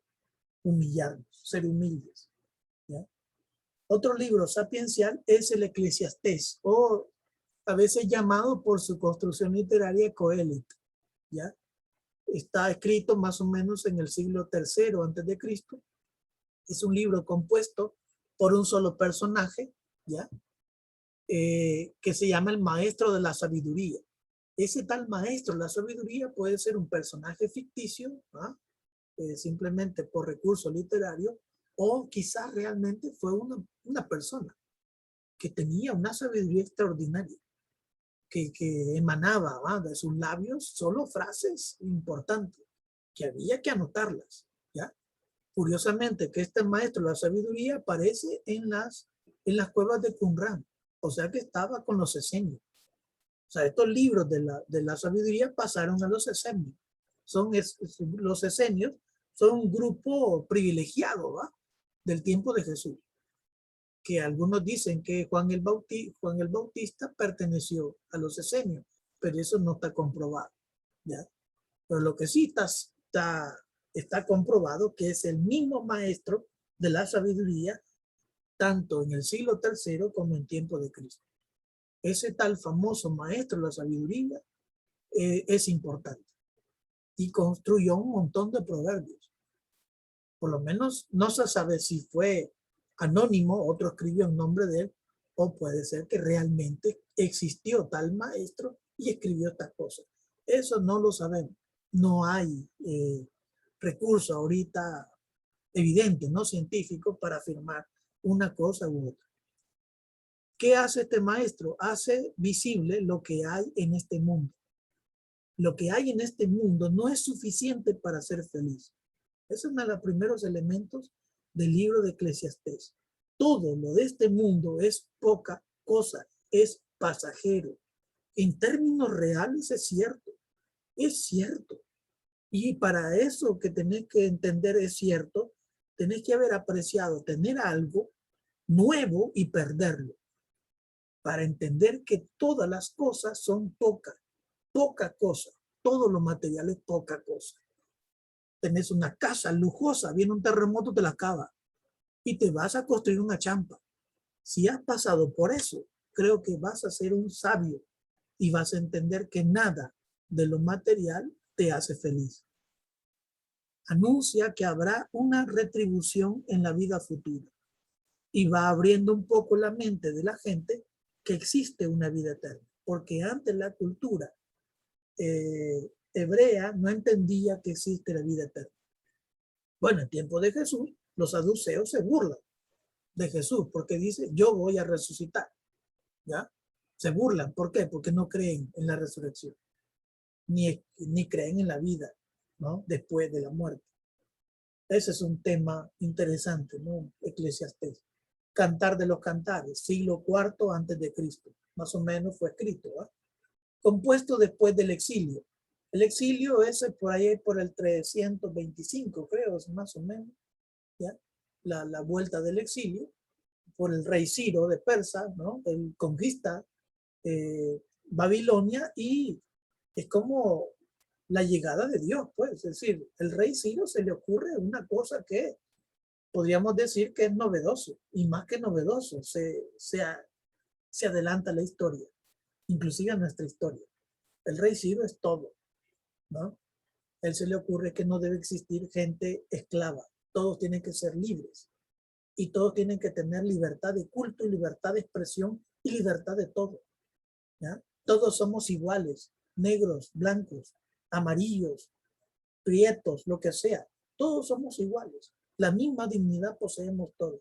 Este rey Ciro no es poca cosa. El pueblo de Israel cree que es el enviado del Señor. Es el Mesías. ¿Ya? Y se confunden más en ese concepto. Bueno, fue compuesto entonces después del exilio y principalmente un poema religioso que celebra el amor de Dios hacia su pueblo, a la manera de un amor conyugal. Esa es una interpretación. Otra interpretación dicen que es un conjunto de poemas compuestos con ocasión de una fiesta nupcial y destinados a cantar el amor de una pareja. ¿Ya? A veces no les gusta porque dice que tus pechos son como colinas entrelazadas y tus cabellos son como ondulaciones del mar. Uy, ¿qué es esa? Uy, parece como que fuese algo pervertido. No tiene nada de perversión, hijo. Lo que pasa es que uno no sabe qué es eso. Uno está casado, ¿ya? Y casado enamorado, no es casado por conveniencia. Eso es otro tema, ¿ya? Si estás casado por amor, entonces vos estás casado y vos entendés qué es esto, poesía, poema, ¿ya? Otros que es un preanuncio del símil de la iglesia como esposa de Cristo. Hay tres interpretaciones del Cantar de los Cantares. Y no hay, por decir, unanimidad de los expertos. Hay tres versiones, la que te guste más, ¿ya? Pero lo que no puedes negar o lo que no puedes decir es que el amor entre pareja es algo malo. Eso jamás se te ocurra decir semejante cosa. El amor entre pareja es una bendición de Dios, porque de ahí vienen los hijos, de ahí viene la historia, de ahí viene la razón por la cual seguimos viviendo como seres humanos en este planeta. Si todo el mundo fuera religioso, se acaba la humanidad, papá. Gracias a Dios que se opta por la vida de matrimonio, por la vida de pareja, ¿ya? Por ese sentido, pues, porque no puedes negar que esto que llamamos mundo no es algo malo. Esto que llamamos mundo también pertenece a Dios y está bendecido por Dios. Bueno, siguiente, últimos libros, La Sabiduría, escrito en el siglo I antes de Cristo. Este libro tiene una parte moral que habla del final feliz que todos hemos sido llamados. ¿Cuál? La vida eterna. ¿Ya? Está dividido en tres partes. Del capítulo 1 al 5 habla los temas de la inmortalidad, la resurrección y el desquite de los justos y los mártires. Porque no es tan fácil. Cuando uno lee historias de mártires, uno se pone a pensar, no es justo. No es justo. ¿Ya? Por ejemplo, estaba leyendo la biografía del padre Napoleón, ¿no? Napoleón Macías. No, perdón. Es Rafael Palacios, un sacerdote, ¿cómo se llama? Diocesano del Salvador. En tiempo de Monseñor Romero, antes de Monseñor Romero. ¿Ya? Lo asesinan a él. Eso, Rafael Palacios, aquí lo tengo. Muere, lo asesinan, ¿va? El 20 de junio de 1979. Rafael Palacios llega el ejército, lo torturan. Lo torturan de una manera que no tenés idea. Lo despellejan. ¿Ah? Le quitan dedos. Le quitan parte de su cuero cabelludo. Y lo siguen torturando. ¿Ya? Le jalan la lengua y le laceran la lengua. Le agarran la espalda y le laceran la espalda con cuchillo. ¿Ya? Cuando Monseñor Romero llega a la misa de Ezequiel del Padre, él mismo dice, ha sufrido grandemente. No puede ser posible. ¿Ya? Cuando vos lees estas cosas y te pones a pensar que no es correcto, no es justo. No es justo lo que padecen los mártires. Porque los mártires son personas que construyen felicidad, construyen justicia, construyen bien. Y lo que mejor hacemos es pagarle asesinándolo. ¿Ya? Porque también nosotros participamos. En tanto que participamos del pecado, somos constructores de estas cosas. Somos parte de esto. ¿Ya? Es un tema interesante, el desquite. Va a haber un desquite. Pero no como lo entendemos nosotros, ¿va? Venganza, no. El desquite va a ser el triunfo, la vida, ¿no? El deleite. Mientras otros no lo van a tener. No lo van a tener porque no es justo que lo tengan. Quizás, ¿no? Duns Scoto dirá, pues puede ser que sea cierto. Juan Duns Scoto es un beato franciscano. Duns Scoto dice, todos vamos a estar con Dios, hasta los malos. Porque no puede ser posible que Dios permita que su creación se pierda. Yo creo que tiene razón, pero construye Scoto, porque eso ahí viene lo interesante de Scoto. Pero a unos nos va a ser más fácil entrar y a otros nos va a tardar miles de años para entrar. Hasta que entendás qué es hacer el bien, la justicia, la bondad, la honestidad, hasta que entendás. Entender es vivir, ¿no? No es simplemente hacer. Bueno, el capítulo del 6 al 10 del libro de la sabiduría trata sobre la presencia de Dios en el universo. Cualquiera se maravilla viendo las estrellas. Apagar todas las luces. Si está en un lugar donde no hay luz, eso es espectacular. Todo eso ha sido construido por Dios. Claro, el sabio se pregunta sobre cosas existenciales. ¿Por qué vivir? ¿Cuál es la razón de estar ahí? ¿Cuál es la razón de ser religiosa? ¿No? ¿Cuál es la razón de estar encerrada? Dirían las clarisas. ¿Cuál es la razón?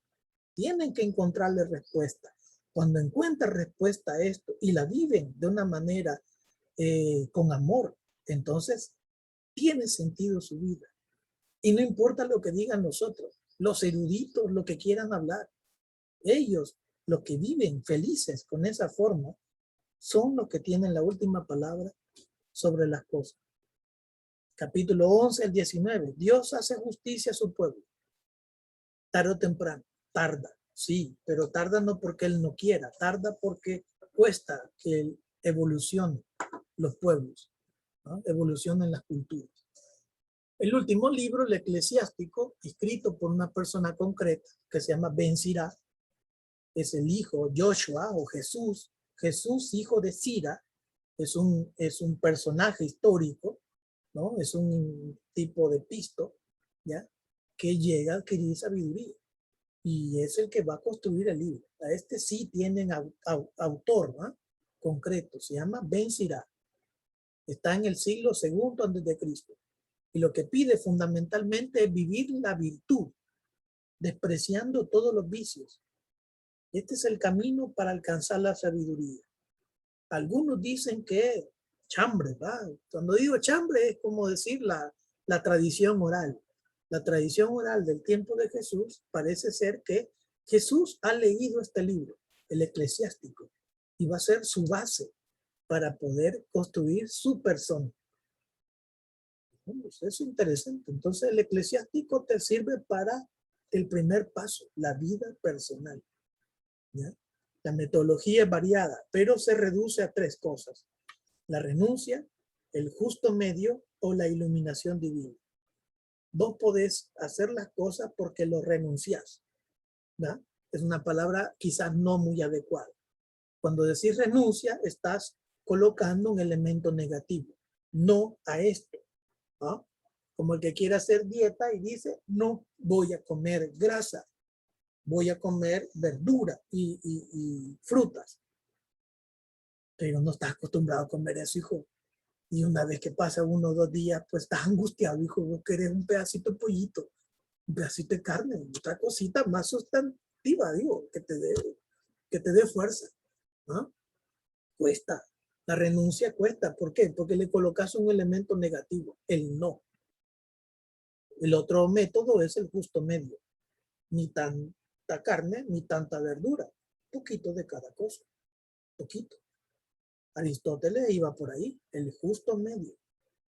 Ni tan loco, ni tan callado. Justo medio.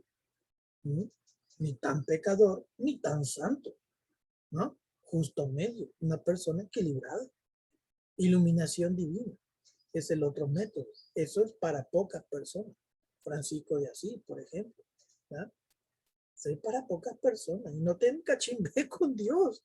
No te enojes con Dios. ¿Ah? Que Galán le dio ciertos méritos a Francisco de Asís y no te los da vos. Sí, pero toma en cuenta una cosa y tenés que ser sincero con eso. Es que Francisco de Asís le tomó tiempo y sufrimiento para llegar a donde está. ¿Ya? No es poca cosa lo que ha hecho.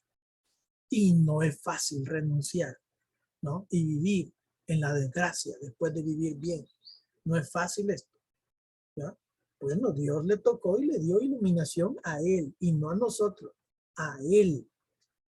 Y no te enojes con Dios. Esa es parte de la sabiduría de Dios. Así que, ¿cuál es el camino de los mortales, de nosotros? Ir aprendiendo por la experiencia, por la sinceridad de la vida, por la honestidad, por la reflexión, por los libros, por la lectura tranquila, pausada de la Biblia. Eso nos toca ir aprendiendo, eso nos toca a nosotros los mortales. Bueno, son las 3:08. A ver, aportaciones, curiosidades, preguntas que tengan. Tenemos tiempo para dialogar en esto. Aroneto, ¿tenía levantada la mano o la puso ahorita ya? Quedó levantada desde hace rato. Ah, bueno, pues si quiere hablar, Ahorita la adelante. quito. Ah, bueno, vaya pues. ¿Preguntas? Queda abierto esto.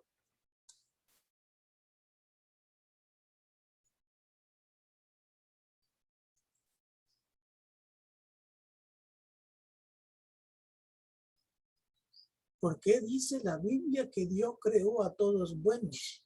Es que es así. Como decir que en Dios crea cosas malas. Dios creó buenos, pero nos dio libertad.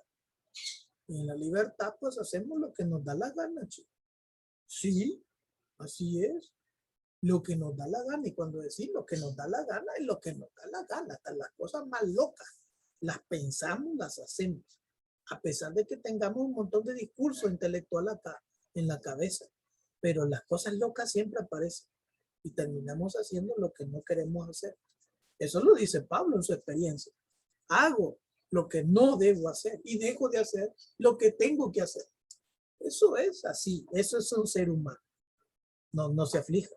Pero no podemos decir que Dios hizo cosas malas. Todos somos buenos. Todos. Lo que pasa es que una bayuncadita, una cosa así pequeña, bayunca, tonta, es la que tenemos clavado. Y eso no nos permite que veamos todo el panorama de bondad que poseemos. Es una pequeña cosa. Bueno, para algunos es pequeña, ¿va? Para otros es grande. Pero bueno, adelante. Alguien que quiera aportar algo. Yo quiero decir algo. No, adelante. ¿Qué significa el diablo o demonio? Perdón, dele volumen. ¿Qué significa? ¿Qué significa el diablo o demonio? Pues es una construcción cultural. Acuérdense que es un problema de poner personificación a aquello que va mal. Ahí va, aparece en la Biblia. La construcción más etimológica de la palabra es basurero, donde se queman las cosas que no sirven. Ese es el diablo. ¿Dónde va el infierno? ¿Va? La Gehenna, ¿no? Que hablan los hebreos. Es el basurero. Todo lo que no sirve, ya no quiere, se tira ahí, donde está el diablo. ¿Ya? Por eso la imagen cultural que tenemos de infierno es fuego, porque de ahí viene la cultura hebrea. En realidad no sabemos qué es eso.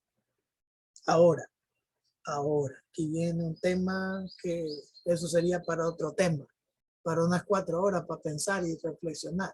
Aquí viene un tema, ¿existe el diablo, sí o no? O Satanás, como quieran llamar. Esa es la pregunta. A eso me quiere llevar, que conteste, ¿sí o no? Y ahí mismo quería llegar. Ajá, ¿existe o no? A ver, ¿qué dicen los demás? Porque yo no sé nada de esto. ¿Qué dicen los otros? Esa es una historia. El diablo es una historia. El diablo es una historia entre el ángel caído que no quiso obedecer a Dios y se quiso sublevar ante él, pero en sí, en realidad, sé que no existe. No existe. Vaya, la hermana Isabel dice que no existe. ¿Los demás qué dicen? ¿Puedo hablar? Adelante.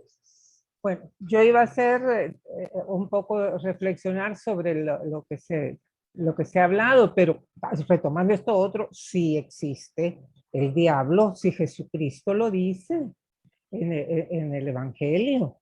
Entonces, sí, realmente lo que sucede en esta nuestra civilización es que precisamente ese es el truco del demonio, hacernos creer que no existe, pero sí está en el Evangelio, ya no digamos en el Antiguo Testamento.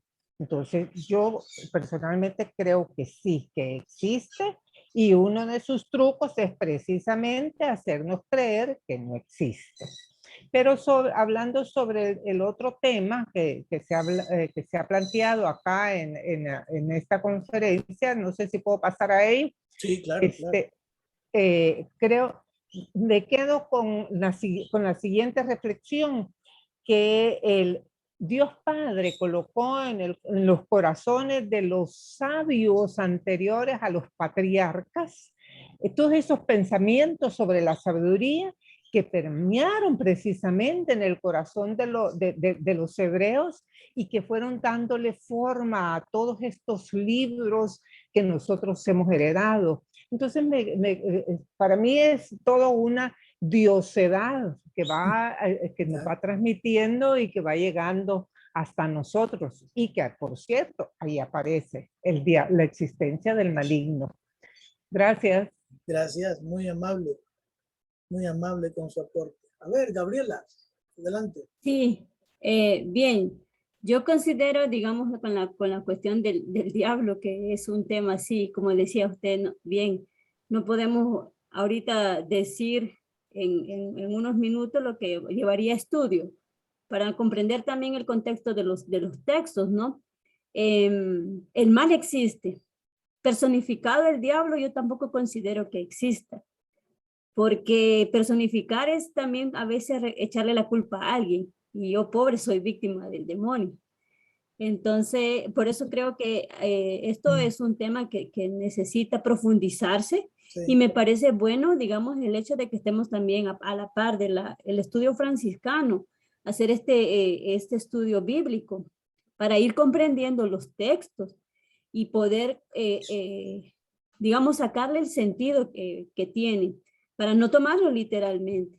Entonces, el mal existe, yo sé que existe y soy convencida, y existe en cada persona, en el interior de cada persona. Ahora, personificado, no. O sea, nos han pintado un personaje ahí, ¿no? Rojo, con cuernos y todo. Más, como decía ya la hermana anteriormente, ¿no? Es una historia también que se nos dijo, ¿no? Y que lo hemos asumido así. Entonces, por eso me parece bien, el estudio bíblico necesita de ir profundizando más para que lo podamos ir comprendiendo mejor este sentido, porque a veces hace daño esto de creerlo literalmente. Correcto. Gracias. Gracias. Carlos Pereira.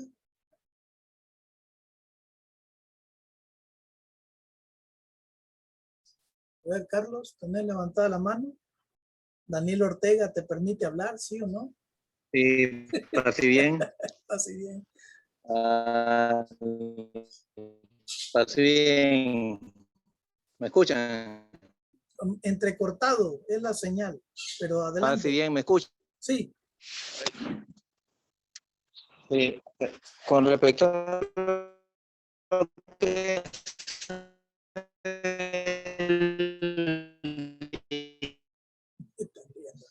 Es que se escucha cortado.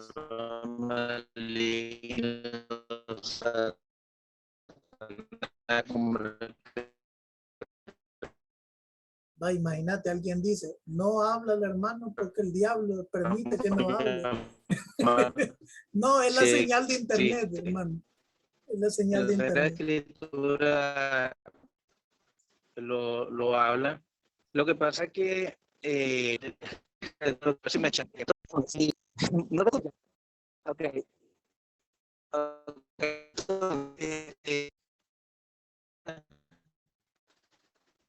De una forma así como con el... No, no hay forma. Mejor se salió. ¿Eh? Es la señal de internet. Bueno, cuando vuelva a entrar, adelante, Daisy, ¿quiere decir algo? Bueno, Fray, quizás estaba un poco como atenta, ¿verdad? Cómo esta pregunta del diablo dispersó lo central de la clase, que es la sabiduría de Dios. Esa parte me parece como bien ilógica, porque si estamos hablando de la sabiduría de Dios y bien, y entonces el diablo existe o no existe, y empieza a generar dudas, comentarios en nuestra mente, pero realmente perdió de lo central. Es lo que quizás puedo ver. Y parte, sí existe el diablo, sí existe, con formas distintas, sí existe, ha estado en la vida de los santos, y siento que de mi experiencia, pues puedo decir, sí existe el diablo, ¿verdad? Y nuestra vida cristiana va a generar una vida que perseguida por él tanto, pero también es importante, quizá en ese momento no es el momento ni la clase para retomarlo, siento yo, ¿verdad? Tendríamos que tomar de la mano quizás al padre Amort o tocar la suma demoníaca también para hablar más de estos temas, pero sin embargo no es el momento, siento yo. Se dispersó lo central de la clase, que es la sabiduría de Dios, y es decir, el diablo sí existe, pero realmente el poder de Dios es aún mayor. Y al hablar sobre la sabiduría, es bien bonito porque siento que la sabiduría, quizás parte de las lecturas, parte de la misma experiencia de la vida, la sabiduría también se va cultivando desde eso que usted decía, desde saber, bueno, qué hablar, qué decir, en qué decirlo, cómo no decirlo. Siento que de allí nuestra vivencia se va a ir como encaminando al proyecto de Dios. Y es bonito pensar y decir realmente, no tengo todo, ¿verdad? Es bonito centrar y decir, sentirme necesitada muchas veces, quizá tengo una virtud y sea lo más fuerte en mí, pero darme cuenta de cuánto necesito a veces la virtud de la humildad, darme cuenta la virtud de la sencillez o la virtud de la santidad, ¿verdad? En las pequeñas cosas, como San Martín de Porres, que usted lo mencionaba, toda esa parte es como decir realmente allí se ve uno, bueno, desde mi experiencia uno vivencia la necesidad de Cristo en nuestra vida. Porque si tuviéramos todas las virtudes, tuviéramos la sabiduría, ¿dónde estaría el hecho de acercarme a Dios y decirle, pedime o de decirle, dame la gracia de la sabiduría, dame el don de entendimiento, el don de discernimiento, dame, Señor, la virtud de la humildad, concédeme vivir pobremente, concédeme vivir castamente, concédeme vivir obedientemente. Siento que todo parte de la experiencia de Dios en nuestras vidas y eso es como bien personal. Es decir, pero también de tener presente, entre más personal sea, entre más profundo sea, también va a ser en cuanto Dios vaya actuando en mi vida. Muy bien. Así Gracias. que muchas gracias y ha estado muy bonito el tema de este día. Gracias, muy amable. Sí, no por defender a la hermana, pero es decir, pues sí, son temas curiosos. Pues ella tuvo la pregunta y hace la pregunta. No con el afán de cambiar el tema. Yo creo que no es la intención. Ya, sino que es curiosidad. Es una curiosidad. Véanle en la cara, pues está joven. Pues. Ya después de 50 años uno dice, pues, ¿y esa pregunta por qué? Bueno, pero sigue siendo una pregunta válida para todos los tiempos y a todas las edades. Y por eso le lancé la pregunta. Sí, la sabiduría tiene mucho que ver con el mal. Claro que sí. Tienes que enfrentarte al mal y conocer el mal. No para servirle, sino para saber dónde te aprieta el zapato. Dónde te está fallando, ¿no? Ese compromiso con Dios, esa alianza con Dios. ¿Dónde está fallando? ¿En qué aspecto está fallando? Allí es donde tenés que aterrizar y puntualizar. Si me quieren forzar a hablar sobre esos temas, yo solo me remito a la experiencia. Yo participé en 3 exorcismos con 3 hermanos franciscanos y vi cosas, no de película, ¿va? Que se elevan las cosas y que habla como que fuera. Esa es película. Pero sí vi cosas que científicamente no lo puedo entender, por más que quiera. Como por ejemplo, vi cosas de que hay luz solar, como ahorita, ¿va? Ustedes ven aquí la luz solar que viene de la ventana. ¿Ya? Perfecto. Entramos a ese cuarto, hay luz solar afuera, pero interrumpe algo y no deja pasar la luz donde estaba la persona. Inmediatamente el padre me voltea a ver a mí y me dice, ¿ya te confesaste? Le digo sí o le digo no. Le dije la verdad, no. ¿No? Hace más o menos un mes que me confesaron. Venite. Y me obligó que me confesara y decirme con seriedad todo. Y le dije todo. Ya. Me confesó, ¿no? Entremos. Queremos entrar. Pues entremos. ¿No? Participamos de eso. Claro, estamos hablando de una persona, no un jugadito, estamos hablando de algo con experiencia. También es una persona con ciencia, ¿ya? Y no estoy hablando de un centroamericano, este era francés, con quien participé y era especialista en estas cosas. Curiosamente estaba de vacaciones y llegó a visitar al convento de San Francisco el Grande en Antigua, Guatemala. Yo de metido me le pegué por 6 meses, ¿ya? Metido así, literalmente. Curiosidad del tema. Y me agarró como que fuera su cholero, digo, a andar cargando las maletas y cargarle, manejarle, ¿ya? En todos los lugares donde él estuvo. Pero muchos de los coloquios que me hablaba es esto. Existe, ¿ya? Existe. Escoto, porque yo soy muy especialista en Duns Escoto. Escoto dice, es un, ¿cómo se llama?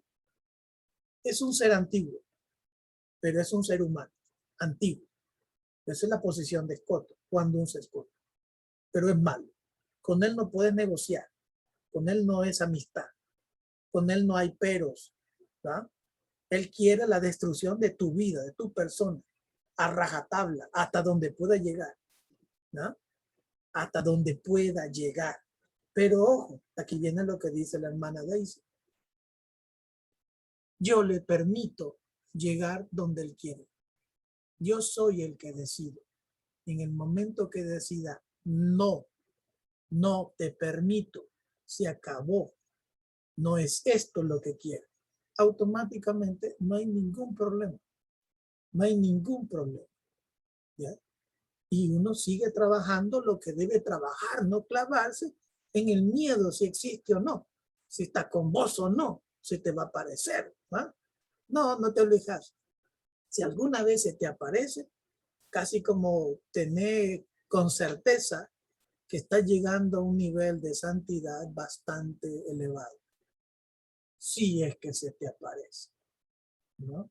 Pero si no se te aparece, eso significa que Adelante, hermano, sos buena persona, pero no vas a llegar al nivel como estamos hablando de Francisco de Asís, de Martín de Porres, en este mundo, ¿no? Después tendrás tiempo para trabajar todas estas cosas. No te aflijas, ¿ya? No es el tema que nos debe preocupar. El tema que nos debe preocupar es nuestra vida, nuestra construcción, para luego ayudar, servir a los otros. Ese es el tema más preocupante. Uno de tantos temas es este que estamos tocando, la sabiduría. La importancia de la sabiduría en la vida de cada uno de nosotros. La elección o la opción que hayamos tomado. Pero tenemos que usarla. Porque es un regalo, ahí está. Ahí están los escritos, ahí están los consejos. ¿Por qué no los leemos? ¿Por qué no hacemos caso?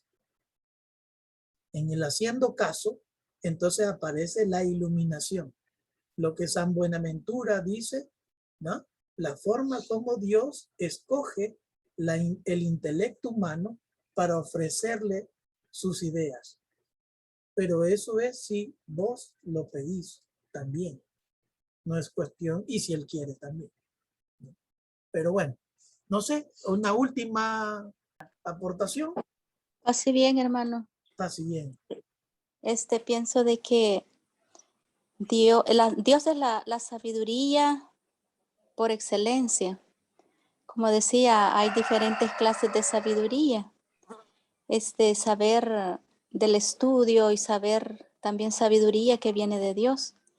Y hay muchas experiencias, yo he leído, ¿verdad?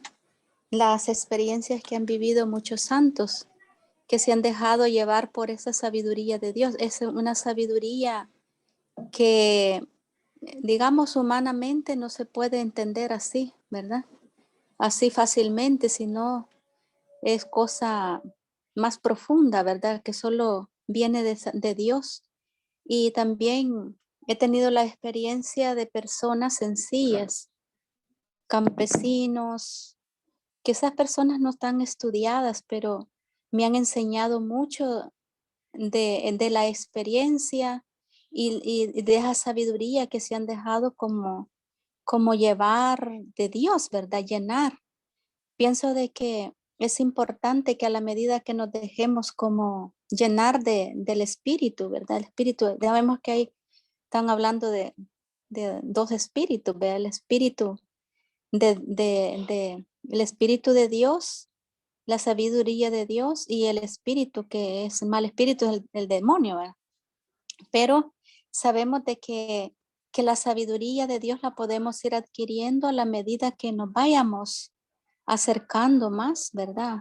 A Él, pidiéndole, sintiéndonos, como decía, ¿verdad? Limitados, sintiéndonos que sí necesitamos una dirección, cuando muchas veces no hayamos qué hacer, ¿verdad? Pedirle esa sabiduría que viene de Dios. Y creo de que sí. Y yo he tenido muchas experiencias y al mismo tiempo yo me he admirado, ¿verdad? Porque digo, bueno, esto, ¿verdad? Esto creo de que no viene de mí, ¿verdad? Sino que viene de Dios. Entonces, pero hay cosas que también depende cómo uno, ¿verdad? Se deje llevar por el Espíritu y que tenga un buen discernimiento, ¿verdad? En las cosas, porque también al mismo tiempo, como decía usted, ¿verdad? Porque muchas veces uno se deja llevar por el mal, ¿verdad? Entonces, todo lo que viene de Dios es ¿verdad? Es la sabiduría que Dios nos da, ¿verdad? Para poder realizar las cosas, obrar bien, ¿verdad? Y bueno, creo que eso, ¿verdad? Y hay mucho que decir, bueno, hasta ahora. Está bien, muchas Pase gracias. bien. Pase Bueno, bien. pase Bueno, bien. vamos llegando al final porque yo necesito darle la señal a otro hermano que comienza la formación a las 3:30 y son las 3:30. O sea que ya le estoy robando tiempo para poder conectarse él. Así es que pues vamos a finalizar aquí, ¿ya? Agradeciéndoles a ustedes por su tiempo, ¿no? También. Y por esos consejos que van dando y esas nociones que nos van ayudando a todos a seguir reflexionando. Bien, entonces cerramos la sesión. Van a disculpar así muy tajante va la cosa, pero tengo que hacerlo para darle señal y nos seguimos viendo, ¿no? El otro mes, ¿verdad? Con los temas. No me acuerdo ahorita qué tema es ni a quién le corresponde, pero seguimos el otro mes, ¿verdad? El otro mes terminamos las clases. El otro mes terminamos el ciclo. En octubre. En octubre. Así Bueno. que hay que ponernos al día con las colegiaturas. Si no hemos pagado en todo el año, pues tendríamos que pagar. Mire lo que le Bueno, los preocupa a usted, locales, los que somos salvadoreños especialmente, los extranjeros no sé cómo están. No le digo lo que le preocupa, el pisto le preocupa a ella. No se aflige, hermana. Usted, si no le cobran, no paga nada. Vea que sí. Pues sí, mejor todavía. Así es. Vaya, pues cuídense. Pase bien. Pase Un bien. gusto. Muy bien, un gusto. Nos vemos, gracias. Gracias, gracias. Adiós.